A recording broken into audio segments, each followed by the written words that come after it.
Welcome everybody to the first session of the Chilean Seminar of Probability. I am really happy to have with us Nicolas Courrien. So he's a professor at Orsay, at Saclay, Université Paris-Saclay. So it's the ever-changing names of French universities. He will talk to us about this parking on random trees.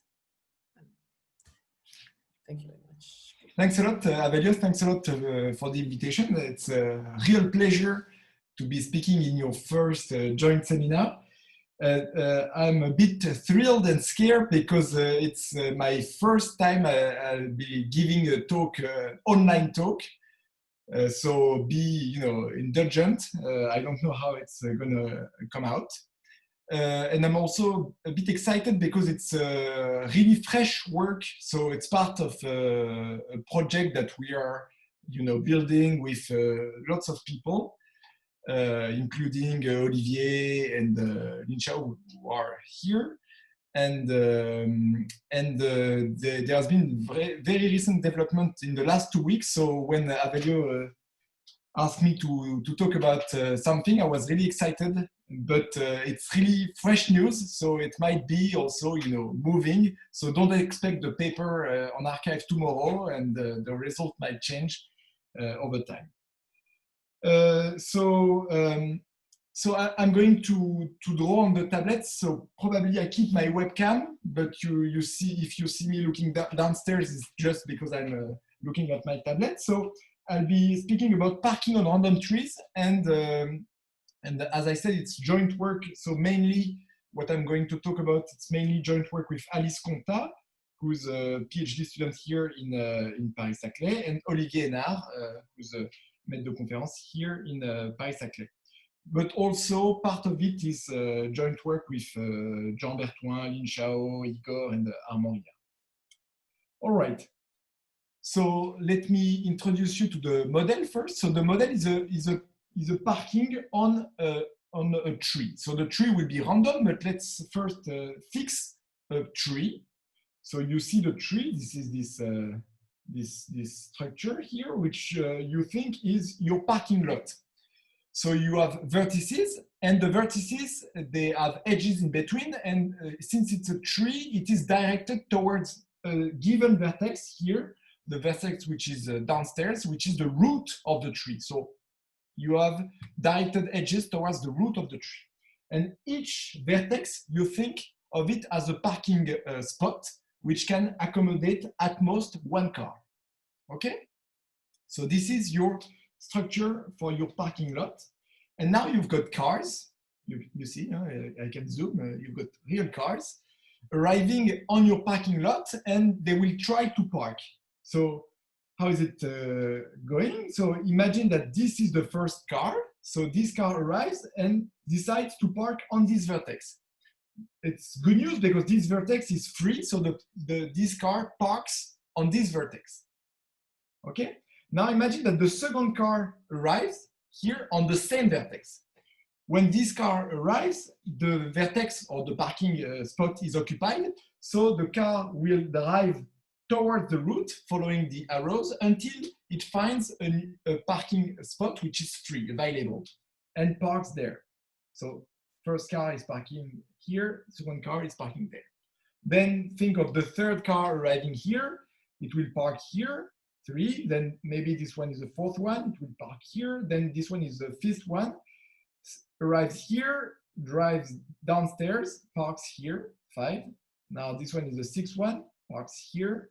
Then maybe 7 here, arrives on this vertex, then drives downstairs until it finds this spot, parks here, and so on and so forth. So probably this is the 8th one, arrives here, then drives towards the route, park on the route, and then the final car arrives here. This one is occupied, this one is occupied. So this car cannot park because everything is occupied, and so it gets out of the tree through the route. It's an outgoing flux of car. One question, Nicolas? Yes, sure. So I saw that it's not necessary that you enter through the leads. Yes. Is it? Yes. So you can enter everywhere. Everywhere. So far the model. So we will have a random random distribution afterwards. But so far the thing is deterministic. You can arrive everywhere. Okay. Okay. And so what can you record there? You can record several quantities. So what are the vertices which are occupied? So this one is occupied, so on and so forth. And you may wonder, for example, what if I change the order of the cars? What if this one is the first one, this one is the second one, third one, fourth, and so on and so forth. So of course, the numbers they will occupy are not the same, but the tree itself with the occupied spot is the same. So there is this abelian property telling you that whatever the order of the car, the final configuration does not depend on the order in which you try to park the cars. Okay, so we can make a try if you wish. Let's do that. 1, 2, 3, 4, 5, 6. Let's put 7 as well, 8 and 9 as well. Am I missing something? 1, 2, 3, 4, 5, 6, 7, 8, 9. I'm missing a car, right? Number 2, red. Number 2, red. 10. But why do I have 10 cars and before I had only 9? In the number 7 that is red, you put a number, but it's not a car. Ah, sorry. Yes, thank you. So it's number 2 here. Let's put that 9 and 2. Okay, so let's put in that order. So this one will park here, 1. Then the second one will park here. Then third one will park here. Then fourth, where's the fourth here? Will park there. Then 5 here arrives here, park there. 6 park here. 7 park here. 8 up.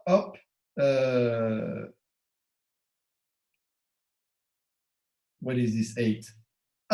Where is the 8? Here. And finally 9 comes here and goes out as well. So you see that I have exactly the same configuration at the end, whatever the order in which I try to park the cars. Okay, so if you want to record that in the tree, what you need to record is the places that will be occupied in the end. So with these red dots here, so the places that will be occupied. You need to record that one car did not manage to park and exit the tree through the route, but you need also to record what we call the flux of cars along the edges. So what is the flux of cars? So for example, look at this edge, on this edge here, how many cars went through that edge? Well, you see that one car went through that edge, which was either number 5 or number 5, whatever the color. So I record a flux number 1 here. Okay, and it should be clear, I leave it as an exercise, should be clear that if you record the flux of all cars here, so something like that, 0, what is 0, 0, 1, probably 1 as well, out flux here 1, and 1, something like that. So if I give you the tree on the right-hand side, so with spots which are taken and the flux, then you can recover the configuration on the right without the numbers. Okay? Is the model clear? Yes. So the last one, is it a 2 or a 1? Just because there were 2 cars, there is one car who parked and one car who went away. Where? Just the one in the route. This one? It's the flux, yes. One flux. So it should be 2 or not? Because there are 2 cars that went through there. No. There is only one car, depending on the color. I was parking the red with one color and parking the blue and parking the green with one color, but they are the same configuration, the same cars. So let's now forget about the labels because yeah, but there is irrelevant. one car who parked at the route and one car who left, no? So there should have been 2 cars that went through there. Okay, let's see that. Am I mistaken? 1, 2, 1. No, should be 1. The outflux is 1. No. No. Let's see. But Abelio says that are you counting the car that is going out the system or not? Yes, it's recorded here. Then it's 2. One. So this is 1, but the other one is 2, no? No, should be 1. Okay. Look, this one parks here. This one will park here. This one will park here. And this one cannot park and exit. Ah, so you don't Okay. count that it goes through that edge? No, So no, the one the who route is exits- a parking spot as well. Yeah, but just to understand, the one that you say it goes out, it doesn't pass through the edge. It's through the, let's say, root edge. Yes, no, Yes, you're right. Should be a 2 here. You're right. Yeah. Okay, sorry, my bad. Thanks a lot. Thank you. Thanks a lot. Yeah. It was my mistake. All right, is the model clear? So now let's see what is the distribution I will put on that, or before modification, but let's go quickly through that. So it's a very classic model, the parking on the line. So when the tree is the line, so relation with hash tables and so on. There are also consideration regarding hydrological modeling, where the tree can be seen as a draining system and the cars is the rain, and the rain, you know, goes a little bit into the ground, it's parking, and merges at the vertices. And from my perspective, I'm more interested in studying complex process on random trees, and you will see this produce very nice math. So this is my main motivation. So now, what is the model? So the model, the tree will be random. And so for those who know, but for those who don't know, we will have a toy model. So it's a critical Galton-Johnson tree, which is so critical mean 1, and finite variance. So one of the usual suspects we like to deal with in probability theory, and condition to be large. So condition to have n vertices. So if you don't like this sentence, think of a random tree with n vertices, a random plane tree, or a Cayley tree with vertices number from 1 to n, or your favorite kind of random tree with n vertices. Okay? And the car arrivals, they will be IID on each vertex with some given distribution, which has a mean, which I will denote by m, and a variance sigma squared. Okay? So again, if you don't like this model of IID car arrivals, think of cars arriving one by one, uniformly at random on the vertices of the tree. Okay? And what we will be interested in is studying a phase transition phenomena. What will be the phase transition? Well, you can imagine that if the density of cars is small enough, then they will all manage to park, more or less. Probably at the root, there will be some conflict, so maybe 1 or 2 cars will go out, but the majority of the cars will manage to park. But if you reach a critical density of cars, then you will have big constraint on your system, and there will be an outflux of cars, which will actually be linear in n. Okay, exactly as the phase transition for percolation on Z2, or for you know what the phase transition is, right? Okay, so to prove this for you, let's do simulation. So what you see in blue is a random, so in this case, it's a random binary tree. So it's a binary tree with something like 10,000 vertices. Binary, meaning that every vertex has either 0 or 2 children, if I remember correctly, the distribution. Okay? And on this, I have launched a bunch of cars. So if n is 10,000, I have launched alpha n cars. Alpha here is really small. Think of alpha being 0.1. So what do you see? So if you zoom, you see that the cars, there are these little dots in the black, so they are parked. Okay? And so you see that most of them are parked. There is no conflict. How do you can see that? Well, you see that the edges of the tree, they have a thickness and a color. The thickness is the flux of cars going through that edge. So you see, for example, that around here, there were some local conflicts, meaning that some cars had to drive for a little distance. This one, for example, had to go here to park, but it's small conflict and most of them managed to park, okay? Is that okay? Now let's see if I increase the density of car. So I throw more cars. So you see still that most of them manage to park, and there are a lot of free spots, lots of blue, meaning that you have still a free parking spot. But you see that there are some jams, some traffic jams here, where a new car, if it arrives here, needs to travel for quite a long distance before parking. So I increase a little bit more, and this is the critical density. So numerically, you don't see it, but critical density, you see that, okay, more or less all of them park, but you see major conflict at the scale of the tree. And if you increase a little bit more the density, well, then you're in the supercritical phase, meaning that you will see big conflicts. So this is a big traffic jam, meaning that if a car arrives here, it has to travel basically all the way to park.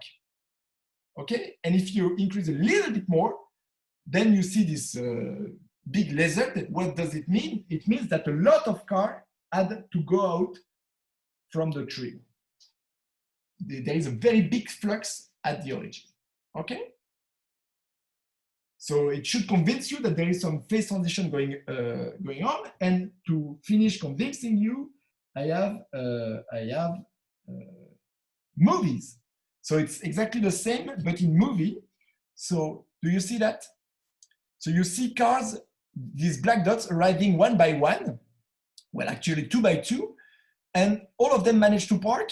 You see that the route is this black dot, hop, and now you see that the tree is really covered by cars, and there is a big flux coming through the route. Let me play it again. And this big flux is this red color.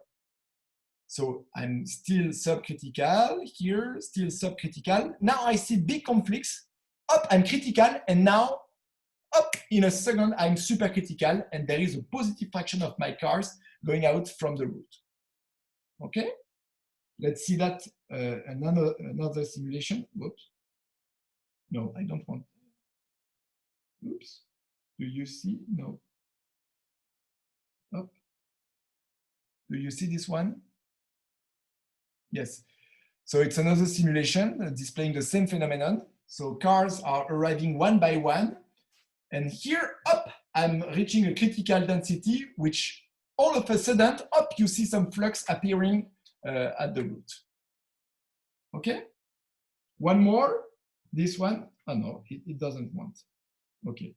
Sorry. Does it work like that? Yes, it seems to work. It's my final simulation. Again, these black dots arriving. I'm reaching a critical density, and all of a sudden, up, you see that a positive density of my car do not manage to park. Okay, so let's do some math now. So, do we have a phase transition? Well, there's been some previous work on this model, and basically this phase transition was first observed by Lackner and Panholzer in a very specific model, which I will come back to later on, which is this Poisson-Galton-Watson with Poisson cars, which means that my underlying tree is just a Cayley tree with m vertices, and my cars are arriving one by one. Then this very same model has been then studied from another point of view, because Lackner and Panholzer studied it from the really combinatorial point of view, generating functions, singularity analysis, and so on. So they were splitting numbers. And Christina and Michał, they were studying it from the probabilistic point of view, trying to see if there is a phase transition from the probabilistic viewpoint. Then in parallel, there were Owen Davies Jones studying exactly the same model, but with motivation coming from hydrological modeling on binary tree and with binary arriving of cars. So cars are arriving 2 by 2. Then Christina and I don't remember the first name, Chen, were studying another slightly different model where now the tree is a geometric Galton-Watson tree. So it's not Cayley tree anymore, it's plane tree, uniform plane tree, but still Poisson arrival of cars, meaning that the cars are arriving one by one. Then then Panholzer, just a couple of weeks ago, said that he can treat a variety of combinatorial trees plus Poisson cars. And just before that, in December, with Olivier, we proved that actually, if you take a critical Galton-Watson tree and you don't care about the distribution of cars arriving IID on the vertices, then you do have a phase transition. Okay, and let me mention that Alice Conta, so she's studying also another model where now the arrival of cars on the vertices may depend on the degree of the vertices. So for example, at Velio, you can imagine that now cars are only arriving on the leaves, for example. And this you will have slightly more complicated formula, but the theorem is still valid. So what is the theorem? So take your favorite model of random tree. So for me, it will be Galton-Watson critical, so mean one with finite variance, big sigma squared, okay, here, and condition it to be large, so to have n vertices. Okay, and now you let cars arriving IID on every vertices. So meaning that every vertex will see a random number of cars arriving in it. This random number x is IID for every vertex and has mean m, which is less than 1. Because if on average you've got more cars than parking spots, then of course you will not manage to park. So we will assume that m is less than 1 to avoid trivialities, and it has variance sigma squared. Okay, so given these 3 parameters, you form a number theta, which is easy to compute. And we have a phase transition depending on this parameter theta. So this parameter theta depends on the mean of the car arrival, on its second moment, on its variance, but also on the variance of the tree. And what do we see? What can we prove? We can prove that we've got 3 regimes depending on this theta. So we've got the subcritical regime when theta is positive. So what do we mean by subcritical? We look at Fn, the flux of car that did not manage to park. Okay, Fn is the flux of car at the root, those that do not manage to park. So if you're in the subcritical case, then Fn is a big O of 1. So it does not grow with n. Meaning that even if n is very, very, very large, then most of the car will not manage to will manage to park. Those that do not manage to park, it's because they arrive very close to the root and there is some local conflicts near the root. You've got the supercritical regime where theta is strictly negative, where there the flux is positive linear, meaning that there is some constant c, strictly positive, so that the number of cars which do not manage to park is linear with n. Okay? And we have the critical regime. The critical regime is the regime where the number of cars that do not manage to park grows with n, goes to infinity, but has little o of n, so sublinear. Okay? Is that clear? The phase transition. So exactly as in percolation, I have 3 phases. And what is nice is that these 3 phases, if you give me your model of random tree, your model of car arrivals, then I have a single parameter to compute, depending only on the first 2 moments of my variables, not on fine details, but just on the first 2 moments of my variables. Okay? And you can see, for example, that if sigma is very, very large, so if my Galton-Watson tree has a large variance, meaning that sometimes I will have vertices with high degree, then theta tends to be negative, and negative is the supercritical case. So even if you have a very low density of car, if your variance is large, if the variance of the tree is large, then you will be supercritical. Okay, so this was the story until 2 weeks ago. So what do we want to do now that we have established phase transition in full generality?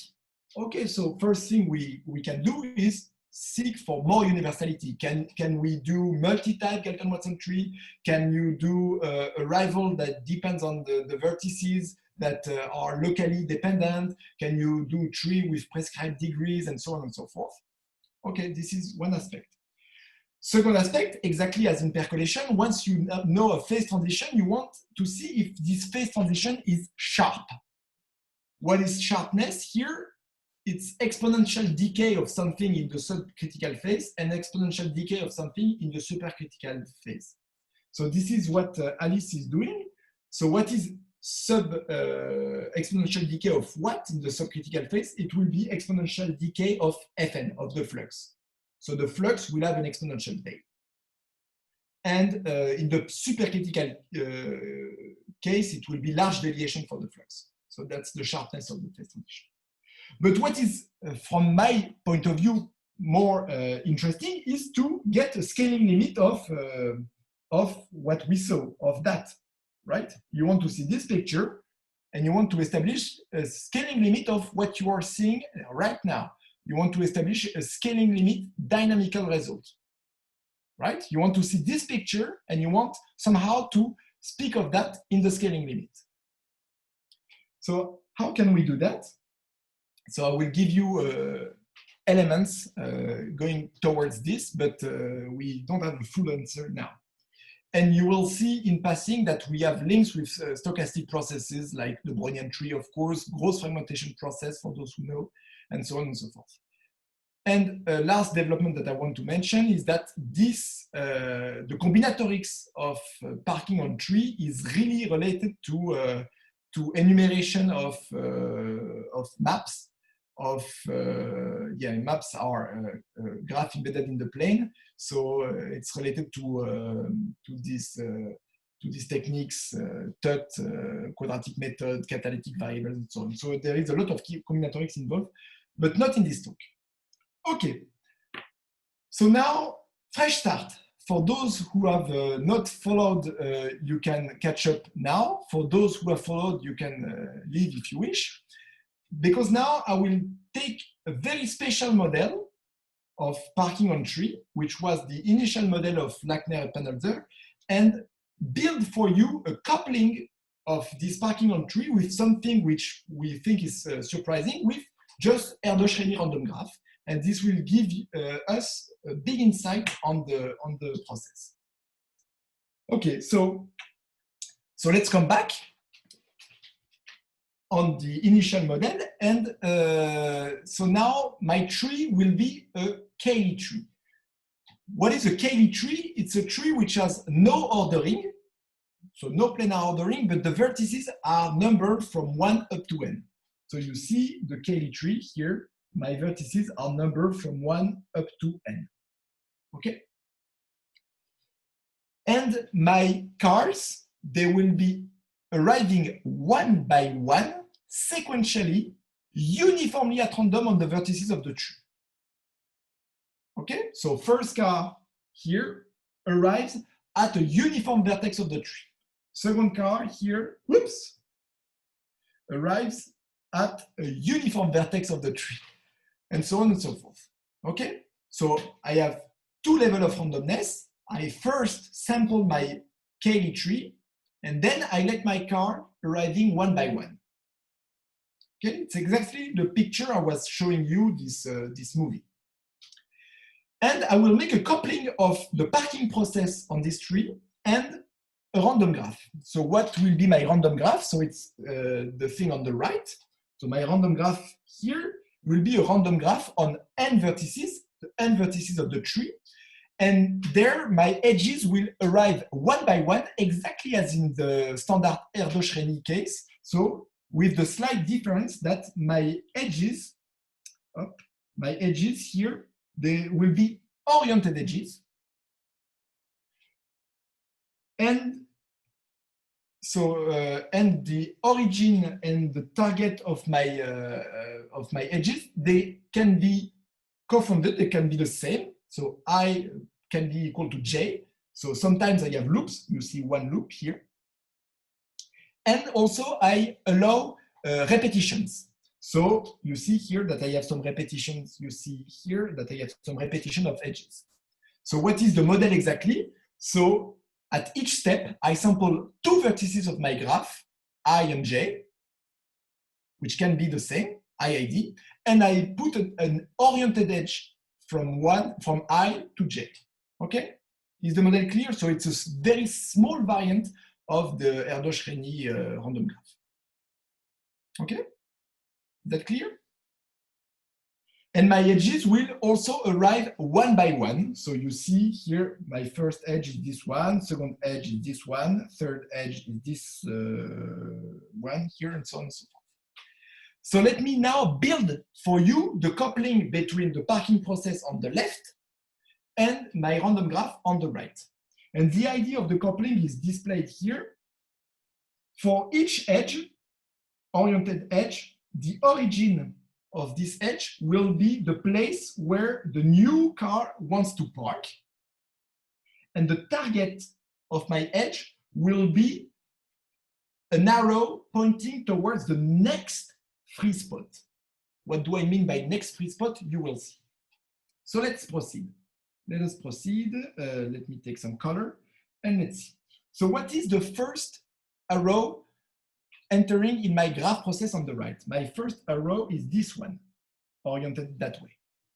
So I follow my rule and I say I want to couple that with a car arriving on the origin of that edge. So a car arriving here, this first car here. So this first car arrives on number 8.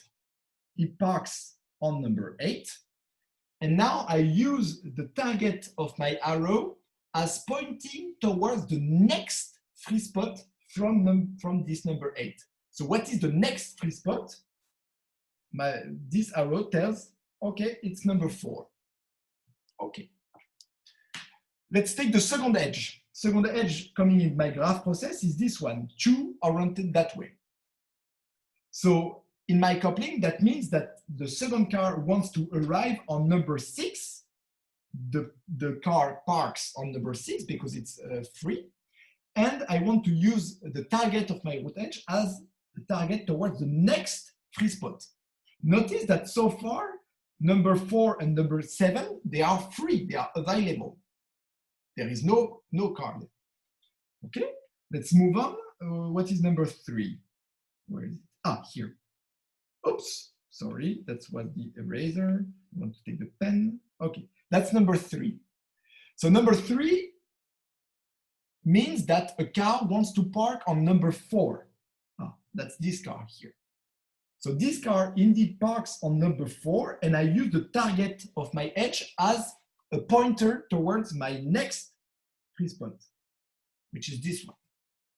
It's the same as the pointer coming from number 6.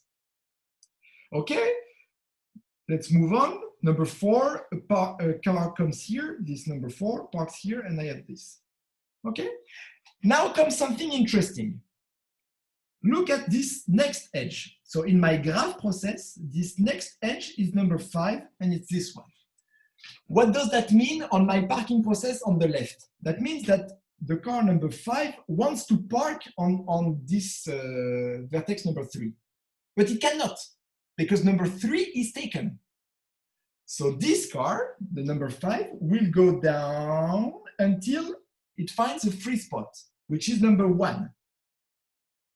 And so it parks here. And now I use the target of my edge on the graph process to tell me what is the next free spot. And so I put this edge here. You see that I have redirected the edge in the graph process to an edge on my tree, which is not exactly the same. Okay? Let's do another example. So this is number 5. What is number 6 doing? So number 6 is this edge here. So that means that car number 6 wants to arrive here, cannot park on 8, cannot park on 4, can park on 7. And now I use the target of this edge to point towards the next free spot. Okay? Now comes 7. Okay, so far so good? So there were these orange edge, which are the edge in the beginning of the process. They are the same in the tree and the graph process. Then there is this second type of edges in green, where I just redirect a little bit the edges in the graph process and in the tree, but not by much. Now comes the meat. Now comes the meat. Look at this edge 7 in the graph process. So what does that mean in the tree? In the tree, that means that a car arrives at the origin of my edge. So a car arrives here on 7. So it cannot park on 6, it cannot park on 7, it can park on 5. And now I'm supposed to use the extremity of this edge to tell me what is the next free spot. But there is no next free spot on the tree because I'm at the root. So I will discover at this point, I will discover and I will say, oh, but that is the root. There is no free spot below me. That's the end. So notice that at this moment, this is the first time in my graph process where I discovered a cycle. I have a cycle. So on the right, at the first time I discover a cycle in my graph process, I know that I have discovered my root on the parking. Okay, let's go on a little bit more. Let's go on. What is edge number 8? This one on my graph process. That means that I have a car, number 8, arriving on this vertex, 6. This car cannot park on 6, cannot park on 7, cannot park on 5. So it is going out. Right? It is going out. And notice that this corresponds to a cycle in my random graph. Because 8 is a cycle. Are you following me? I am in one thing I'm lost. Why do you choose that it goes back to him or goes to 4 and not? So is there a rule to choose the pink arrows on the right? So the pink is my color, and I want the pink one will correspond to creation of loops of cycles in my graph. Yeah, and is there a rule? If I look at the left picture, can I say where I'm creating the cycle? Yes. So it's also on the left. At the moment I have discovered the root vertex, I am parked at the root vertex, I will discover a vertex on the right. And at each time I have a car with a flux, a car outgoing in my parking process, I will have a cycle on the. But the question is which cycle? Why do you connect 6 with 4 and not 6 with 1, for example? But these are my IID edges. On the right hand side, what is the distribution? There are IID edges oriented. They come as they are. Ah, okay. So you are constructing from the right to the left. I thought that you were constructing from the left to the right. But the theorem will tell you that this is a coupling. That the law that you have the marginals, they are exactly. So far, I'm not proving that. I'm just telling you what is the rule, and I'm not proving that this is actually a good coupling. But in a way, you are constructing from the right to the left, not from the left to the right. Yes. So this is what I want to imagine it from the right to the left. But it's a bijection. So let's move on. What is number 9 doing? This is a very particular edge. So let me put it in another color, in purple. Why is it very particular? Because on the right hand side, you may see, but I'm not creating a cycle. It's not creating a cycle. But what is coming on the right hand side? So on the right hand side, it's this car number 9 coming on number 8, going down to 4, to 7, to 5, and then outgoing. And so those edge will correspond to the edge coming out from the component which had the cycle. So I had my big component in my random graph here, and it had a cycle, meaning that I know that this component corresponds to having discovered the root. And when I have an edge out coming from that component, then I will have a flux. But look at this edge, for example, look at this edge now, edge number 10. Now, edge number 10, I had my big component here, and this edge is coming in my big component. And so when it's coming in, look at this car number 10, she can park here, this car. And now I use the endpoint of my edge to say, okay, I will connect to my next free spot, which is 4. But here now everything is full. Now the process is finished because everything is taken. Okay. So let me recap. On the left, yes. On the previous slide, if you have a number 12 on the top of 8, yes. What okay, do you... let's do that. Let's do that. So number 12 or 11. There is, you want to do 11 first? Okay, and then 12 on the top of 8. Okay, so let's do 11 first. So what is doing 11? 11 is this edge here. That means that a car arrives on 3, cannot park on 1, cannot park on 4, cannot park on 7, cannot park on 5, so is outgoing. So this edge corresponds to a flux. This edge we saw corresponds to a flux. This one, discovering of the root, this in purple was corresponding to a flux. And what do you want to add? If it is possible, number 12 on the top of 8. Number 12 with a loop? Yeah. With a loop like that? This will be, okay, the good color for this edge would be this one. So this is 12. So that means that a car number 12 is arriving here, cannot park, go down, cannot park, cannot park, cannot park, is outgoing. So this also corresponds to some flux. Okay? Okay. Okay. So let's recap. In this coupling, yes?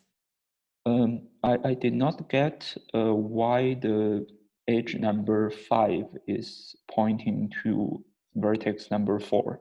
Yeah, but the car number 3 has already occupied. Yeah, but that's the key. That's the key to understand that. It's redirecting the edges of yeah. So let's recap. So this edge number 5, what was the situation when she arrives? This edge. So this was this car number 5 who wanted to park on number 3, but this was taken and it parked on number 1. Okay. Yes. It parked on number 1, and now I am at number 1 when the car stopped, and I want to say what is my next free spot. If in case of emergency, if I want to move, what is my next free spot? And now I use the nose of that edge to tell me what is my next free spot, and my next free spot points to 4. And it seems that the car number 3. It seems that the car number 3 is on the spot 4, right? Yeah, but no big deal. No, okay. But then 4 has a pointer to the next free spot. Okay, it's not the next free spot, but the direction I want to go if I want to park. It's okay. not the next free spot, but the direction of the next free spot. Okay? Okay. Is that clear?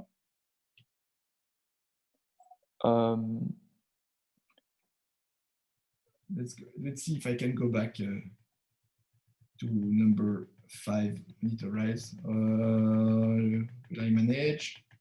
So let's say you have a car, and when it parks somewhere, if the parent Oh, vertex is I am empty, here. I then am it here. points to the empty. I am here. So car number 5 arrives on 3. 3 is taken. It parks there on 1. Yes. And now from one, I need the direction, where to go. And to give me the direction, I use the pointer of the edge on the graph model, and the pointer goes to that. So if a new car is arriving on 1, it should follow that edge to 4, but then 4 has its own edge, and show will park on 7 if a new car arrives. Okay, so it's just the parent in the tree. Yes, it's the parent in the tree. Yes, exactly. Okay, I see. Okay? Yeah. Okay, so that's the coupling. So let me just recap on this coupling. What do I have?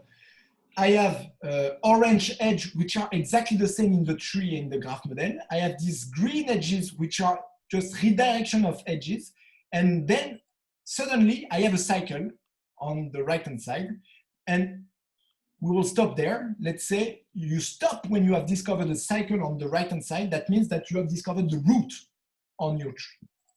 Okay, so here is the theorem. So with Alice, this is an exact coupling between the parking process on my Cayley tree and this random graph with IID edges. But at this point, you may seem dubious. We were dubious. We're still, so because it's so nice. So if you will see the application. So let me try to convince you and myself as well. So the proof yes. I have a very basic question. Sure. So something that I didn't understand from the coupling is Yes. that the random graph, you start with the random graph, right? Yes. I'm sorry. I mean, you have the random tree on the cars on the left-hand side, and you have the random graph on the right-hand side. Yes. I mean, the random tree is already fixed from the beginning? That's the key. Okay. Well, very, very good. So look at this. So the key idea is to consider the underlying tree as unknown. And you will explore the tree in a Markovian way as the cars are arriving. So the key is not, you don't want to see the tree. You want to discover it piece by piece as the cars are arriving. This makes the picture much more symmetric. So this comes, this is an idea that is all over the place in random trees, in random maps, this peeling process and so on. So the idea is to explore the tree in a Markovian way. Okay? So let me tell you in a very abstract way how to discover a Cayley tree in a Markovian way. So this idea goes back to Pitman, but Pitman had a very specific algorithm to build a Cayley tree, and it is not flexible. This algorithm is fixed one for once and not flexible. Marker and Wang had also another algorithm, but it's also for one algorithm you have this and so on and so forth. But it's not a flexible way. So what do I mean by flexible? So imagine that I have my endpoints and they are connected by a tree, by a Cayley tree, but you don't know it. Okay, God or whatever you call it knows it, but not you. Okay, but you want to discover it piece by piece, and for this you will be helped by an algorithm. An algorithm which I call A here is just a function that tells you, okay, here is my setup. At the very beginning, all the vertices are isolated, right? And my algorithm picks for me one vertex, say this one, 8. And now you ask, who is your parent in the tree? Okay? And now you ask the question to the big boss who knows the tree, and the big boss tells you, okay, your parent is this one. Okay? Now your algorithm tells you, now I want to discover the parent of this guy. You ask the question to the big boss, who is your parent in the tree? This one.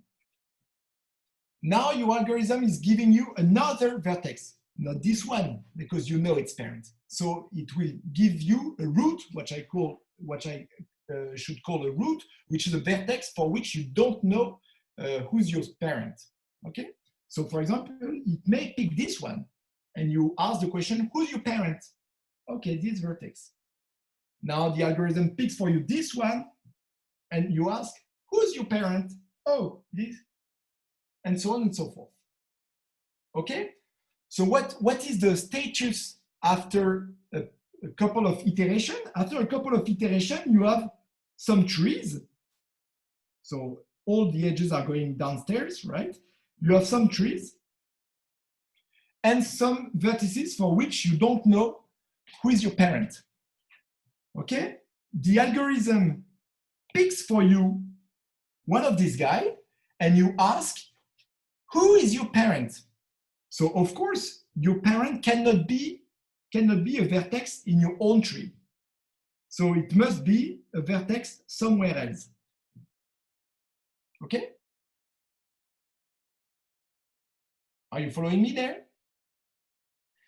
And the key is to notice, so this is an easy computation, that provided that you selected for me this vertex, your parent is somebody uniformly at random in the remaining subtrees. I'm lying a little bit there. So this is a rough idea, but to be precise, there is something that I did not tell you. So let's go back on the algorithm on the left-hand side. So imagine that the algorithm, for example, picks for me this one and tell you, okay, what's your parent? This one. Okay, and now I pick this one. Who is your parent? I have no parent. I am Eve. I am Adam. I'm the root.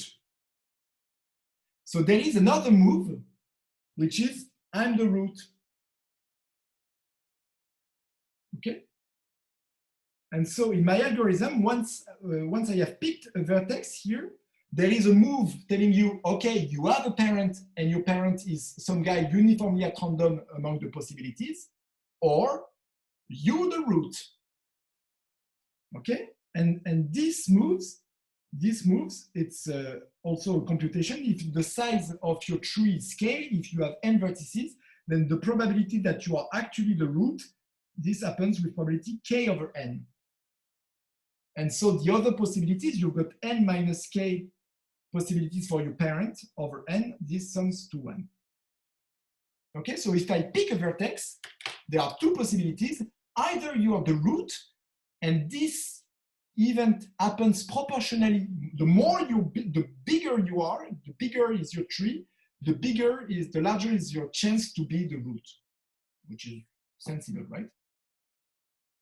Okay? Okay, now to be exactly very precise, now I need to tell you what are the probability transitions once I have discovered the root. So once I have discovered the root, my algorithm may go on. So for example, I may want to pick this one and discover who is your parent, and maybe this one. So to be exactly precise, imagine that I have selected this one. Now I have two possibilities. I cannot be the root anymore because I have discovered the root. And so either your parent is somebody there, or your parent is somebody there in the root tree. And this has a slightly different probability. So if your tree is of size L, this edge happens with probability k over L divided by n, k plus L divided by n, whereas the other edges, they happen with probability, so 1 over n. But if you sum over all the possibilities, this is just a complement. Okay? So far, I have given you something very abstract. It's a Markov chain algorithm, which tells you how to build my Cayley trees with a root by building it step by step, by adding one edge after one edge. Okay? Am I good there? And so what's the idea now? Well, the idea, I guess you have understood, is to use the algorithm, which is make the car arrive one by one and use this algorithm to park the car as you need. So I'm not entering the details, but now if if you look at this with these eyes, I claim that this theorem, if correct, is trivial. All right? So now let's see what are the consequences of this coupling. So let me go back to the phase transition. So Lackner and Panolzot, how much time do I have? 5 minutes? Yeah, 5 minutes is good. Yeah. So light speed, but let me go back to the phase transition. So Lackner and Panolzot, they proved in their combinatorial paper, and we have another proof, and Christina and Michael and Olivier and I have another proof that we have a phase transition when you have n/2 cars and n spots. So the density is half. But there, I claim that the fact that there is a phase transition at n/2 is trivial with this coupling. Why? Because you know that in the random graph process, there is a phase transition in the Erdős-Rényi at n/2. It's the apparition of the giant component. And so if you look at this, you say, oh, it should be obvious that you will create a cycle, you will have a lot of car going out, and so on and so on. So this is pretty clear, that the phase transition happens at n/2. But you can say more. You can say, but I can look at the critical window, because I know that in the Erdős-Rényi random graph, I have a critical window when I launch n/2 cars plus roughly n2/3. So this is done. You have easy consequence, which is the phase transition. You have enumerated consequence. So let me skip, but okay, let me just write this. Lackner and Panolzot, they observed that the probability that if you have n parking spots, and if you have n/2 cars exactly, so exactly at the critical point, what is the probability that you have full parking? So nobody goes out of the route. Nobody goes out from the route. They observe that this is asymptotic to some constant n to the -1/6.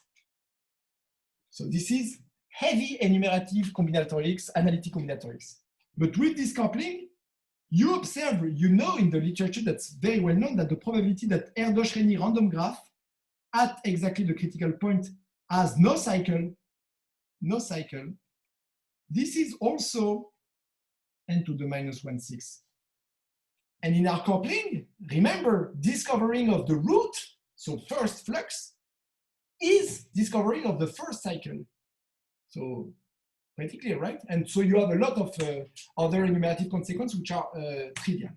So let me tell you very quickly two other consequences, one which is probabilistic, one which is geometric. So the probabilistic one is, so you know in Erdős-Rényi, you go in the critical window and you look at the components, you know that there are components of size n to the 2/3.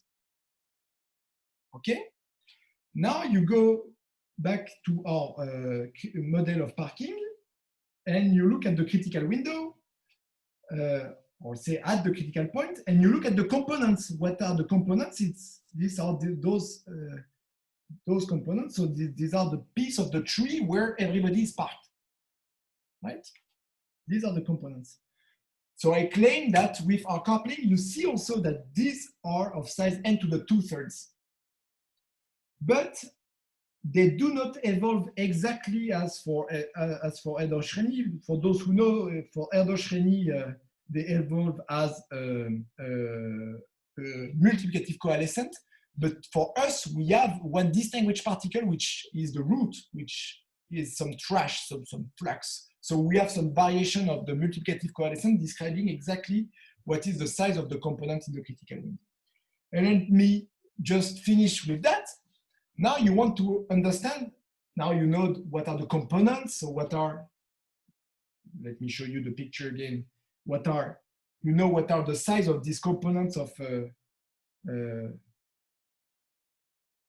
park tree, what we call fully parked tree, where there are pieces where all the parking spots are taken. So you know what are their size, and to the 2/3, you want to know what are their geometry. And this is a very interesting line of research that we're starting.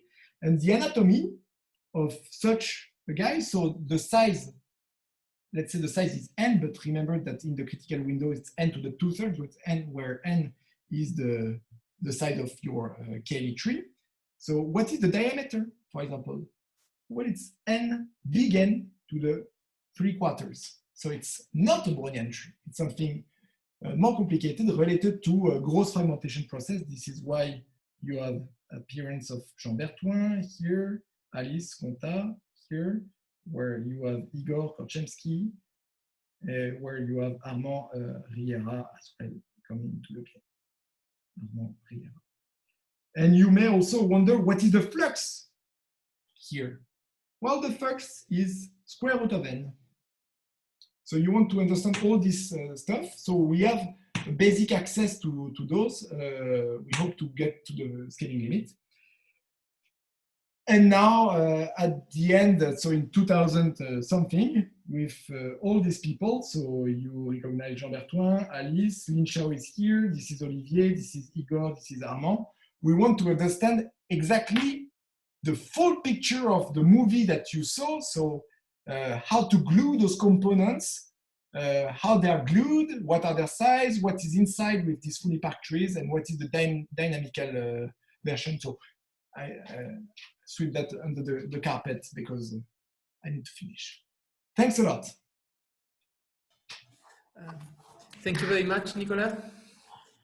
It's really fun. So are there any questions before we clap, or should we clap now? Yeah, I have a question. So, so you get the flux at the origin. You said you get it right, the order, at least the order of magnitude. Yes, and to the 1/3 at the critical point. At the critical points, okay. And can you consider like an infinite version? So you can start, for instance, with the incipient infinite cluster. It's easier actually. It's easier. Okay. It's easier because can...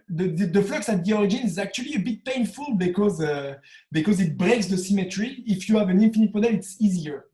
Okay, nice. And can you like when I say we can, I mean I imagine we can, but I'm not sure this will be in the paper actually. Okay, so in that case, you can consider, well, in your case too, you can consider, in the finite case as well, you can consider like a discrete, I mean, a continuous time version of this thing. Yes. So can you describe the flux through the origin as a function of time as well? Yes. So let me first comment on your first question. The first question, when you consider the infinite tree, we can describe that. But the easiest way is to describe for finite n and then use the coupling and so on, and then pass to the limit. Because we don't have a coupling with Erdős-Rényi directly in the infinite, because it has no meaning, the Erdős-Rényi in n is equal to infinity. So this was just to comment on your first question. The second question, if you want to have a dynamic version, yes, you can consider that the cars are arriving, or the edges are arriving with exponential clocks. But this will not make a big difference, because so far I told you that in my picture, so in the coupling here, they were arriving every integer time was one edge arriving. So the time change between this and Poisson clock will not be significant. Yeah, but my question is how the flux, so the flux will depend on time, right? Yes. So you have a process. So it will jump. So at n/2, it will jump from barely 0 to something which is linear in n after n/2. So the one interesting regime is the critical window. So the critical window, the critical window is when you have n/2 cars plus lambda n to the 2/3, where lambda is a real parameter. So then the flux will go from something in the scale n to the 1/3, from something equal to 0 to something equal to infinity. Yeah, but I mean, the flux will depend on time, right? There is a flux. So in the critical window, time will be this parameter lambda. No, I mean time, the dynamic time. You fix, let's fix that, let's choose lambda equals 0, and you stay like just at the critical point, exactly at the critical point. Yes. And then you make the cars evolve, and then you are counting how many cars have passed through the origin as a function of time. So time, You have time is real time. Cars are arriving one by one. This is your time. Yeah, yeah. Yeah, but then this is my number of car. So at time, okay. So, okay, 0 car. Here I have n over 2 cars, and here I have n cars. What I claim is if you let 1 minus epsilon n over 2 cars arrive, nothing happened on the flux at the origin. Everything, so here is flux, and the flux will do something like that. Hop, jump to something, to something which is almost linear. So let me now zoom it here, right? And if this is time for you, right? Because it's the number of cars that I have thrown into my system. And now let me zoom there. Whoop, I can do that for real with my iPad. Live. Now let me do that. This is n over 2. And my time now, let me rescale that by plus or minus lambda n to the 2/3. And now my lambda is the time parameter going to minus infinity to plus infinity. And there you will have a scaling limit for the flux outgoing at the root as a stochastic process indexed from minus infinity to plus infinity. Okay. Is that clear? Well, it wasn't exactly my question, but I just don't want to hold the conversation. So yeah, that's okay. Well, my exact question is that you get specifically at the critical point. No. And critical point is this. Critical point is this point. Yeah, but I'm sorry. That is what I'm trying to explain is that for me, time is if you consider time the number of steps that a particle has given. So you can consider your thing in discrete time. So you can think that, I mean, on continuous time, and you think that the processes. So if a car wants to go to the origin, it has to go through all the intermediate steps. You want the car to have a finite speed? Yeah. No, this we have not considered. No. Okay. Once a car arrives, then it parks infinitely. The speed is infinite. No, the resolution of the collisions is infinite. No. Okay. Then I understood that this we have not considered at all. It's a very good question. Sorry. Okay. Thanks.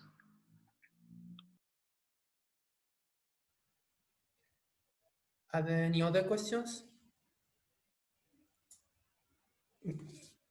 In fact, I have some, but so I was wondering about the universality of the model, because what I understood now is that you build somehow an integrable model where you can obtain all of the right scaling parameters, like the 2/3 and everything. But will this state true when you are all in the critical point? Or? So the answer is Alice is working on it. And we should have also a coupling. So there we were considering Cayley trees with Poisson cars, because arriving one by one is the same as throwing Poisson. Then we have a coupling exact with the Erdős-Rényi, and okay, I'm not spoiling the movie, but we should have also a coupling where the tree is Galton-Watson or even prescribed degrees. The cars are some distribution, and we should have a coupling with a configuration-oriented configuration model, and so on and so forth. So we'll see in a couple of years. But let me comment that there are several universality classes. Exactly as for configuration model, there are several universality classes for the geometry in the critical window. And this is something that we noticed with Olivier and Yi Chao 2 years ago. The paper is not out yet, but we noticed combinatorially that we have several universality classes. And going through that coupling, it's now we have now an explanation. It's coming from the fact that we have also several universality classes for configuration model and criticality, depending on the tail of the degrees. And there is something really basic I didn't understand about the coupling. So what happens when you have two loops but in different connected components? Yeah. So the first loop will tell you the root. Yes. The first loop appearing, I'm the root. Now, if you have another loop somewhere, you connect directly to this component. Okay, so you use it to connect it to the. Yes. So the first loop is telling you, I have the root, and if you see another loop appearing somewhere, then this component automatically will be connected to my root component. So it will give it will give this connection immediately. Ah, okay, and and in the graph it's directly connected to the root. It's not connected to Yes. some other place. Yes. And so in the random graph, in the coalescing process of the random graph, as soon as you have a cycle, this component, even if in the random graph it is not connected with the trash component, as soon as you have a cycle, hop, you connect to the trash. Nice. That's why it's a modification of the multiplicative coalescent with the trash. Well, it's slightly more complicated, but the idea. Are there some other questions? Yes, also a very basic question on the coupling. So first, it seems that what you constructed is more than a coupling, it's a mapping from graphs to Yes. trees with cars on them. Is that correct? Yeah. Actually, there is nothing probabilistic. Actually, it's even a bijection. No, I mean it's not bijection. There are several pre-images, right? Sorry. If you label everything, it is really only combinatorics. When you label everything, is it a bijection or it's just a mapping? I mean, can you go back from the tree with cars to the graph? I think yes. I need to think a little bit, but if it's not a mapping, it's a 2-to-1 or something like that, but not more than 2. Okay. Yeah. Okay. Take that with gloves. I'm not sure, but actually I think I am. For fully parked trees, yes, it is so it's a variation of fully parked trees. Just the trees where the root is not parked, but all the others are parked. Then it's 1-to-1 with graphs with oriented edges labeled, and so that there is no cycle. So yeah, no, I think it's 1-to-1. Okay. That's why we can prove again all the enumerative formulas of Lackner-Penholzer. Mm-hmm. Okay. Thank you. I think I had the same question as Ling Xiaoshen, because I also believe that I don't understand the place when you are coming back, in which place you are making the cycle, in fact. So this is why when I am coming back, so when you are going from left to right, where are you doing the cycle? Because you could do the cycle everywhere and it should work nice. So let me put back up. Yeah. So when I'm going left to right. Yeah, so 7 for me was always the problem. Why do you connect 6 with 4 and not 6 with 8, for example? Well, this is no, you're right at that point. Yeah. Yes, it's what I said to Lin Chao. It's a 1-to-1 when you have no flux. If you want to invert it, this okay, this has to carry. If you want to invert it combinatorially, for the probability, for the coupling, this works nicely. But if you want to invert it, you have to remember this number here. When you discover the root, you remember R was connected to 4, and this car, the first car going out up, you probably need to remember it was the end of this 8. And what was the next car? Okay, probably this one. And the last one, probably this. Yes. When a car goes out, or when you discover the root, you remember the information that you have not encoded, which is the target of your oriented edge. Good remark. Okay. But as I said to Lin Chao, when you have no flux, this is 1-to-1. Okay. I see. No flux, I mean, So nobody Jaime, parked. are you raising your hand? Yep. Nicolas, Yes. I think your model works in France, but not in Chile. Because I will tell you why. In France, Right. more or less all the no, because in France, more or less all the cars are the same size. So what if a car needs 2 spots, like in Chile? Because we used to have Yeah. huge cars. So so you have a different size cars of different size. So let's say two different cars. How the model will be affected with that? So very interesting question. So what we can do, again, everything is conditional. All that you saw that from slide number 4 is from 2 weeks ago. So everything is conditional, but we believe that we can work with the model where, for example, you impose 4 cars coming in a row, right? So if you have 4 cars entering at the same time in the vertex, so they will need 4 spots. It's not what you're saying. What you're saying, you need 4 spots in a row to accommodate a very long car. This, I don't know. This I have not thought about. But what we can handle is family with multiple cars, big family, but arriving with 4 cars and they need to park. But I don't know how to treat one family in a car of length 4. So essentially, it's to study the unoccupied connected largest component in the, I don't know, in the supercritical maybe, or in the critical case. But this is already interesting on the line. There is a paper of Jean and Gregory where they study parking on the line where they have caravans. Driving, So this is already interesting on the line. No, the honest answer is that it's a very good question, but we have not studied this model. Even the location of the transition, of the phase transition, might be complicated to get. Thank you. Are there any other questions? I don't see any raised hand. Yes, Jaime still.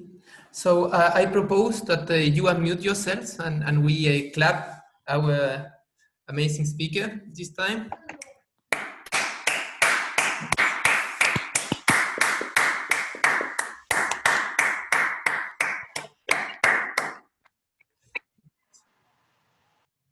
So this is the coffee time.